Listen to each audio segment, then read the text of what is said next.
வகையிலே மன்னார் வைத்தியசாலையின் இயக்குனர், வைத்தியசாலை அபிவிருத்தி குழு, மன்னார் மக்களின் வேண்டுகோளுக்கிணங்க நாங்கள் மன்னார் வைத்தியசாலைக்கு மன்னார் நகரசபையின் நிரந்தர சேமிப்பு கணக்கிலே இருந்து 100 மில்லியன், அதாவது 10 கோடி ரூபாய் நாங்கள் மன்னார் வைத்தியசாலைக்கு வழங்க என தீர்மானித்திருக்கிறோம். அந்த 100 மில்லியன் நிதியினூடாக மன்னார் வைத்தியசாலையிலே ஒரு நவீன வெளிநோயாளர் பிரிவுக்கான கட்டிடத்தை அமைத்து, உண்மையிலேயே ஒரு தனியார் வைத்தியசாலைக்கு எவ்வாறு அந்த வெளிநோயாளர் பிரிவு இருக்குமோ அதே போன்ற ஒரு கட்டிடத்தை அமைப்பதுதான் நமது நோக்கம். எல்லா உறுப்பினர்களும் தங்களது விருப்பத்தை தெரிவித்தார்கள்.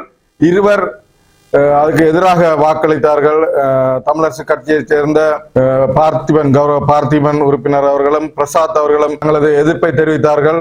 வீதி போடுவதற்கும் கால்வாய் அமைப்பதற்கும் பணம் தேவை, நீங்கள் ஏன் வைத்தியசாலை கொடுக்கிறீர்கள் என்று சொன்னார்கள். இருந்த போதிலும் நாங்கள் மன்னார் மக்களின் உயிரை நாங்கள் மிகவும் அக்கறையோடு அவர்களது சுகாதாரத்தை பேண வேண்டும், அவர்களது மருத்துவ தேவையை நாங்கள் நிறைவேற்ற வேண்டும் என்ற ஒரே உயரிய நோக்கத்திற்காக இந்த 10 கோடி ரூபாய் ஒதுக்கப்பட்டிருக்கிறது.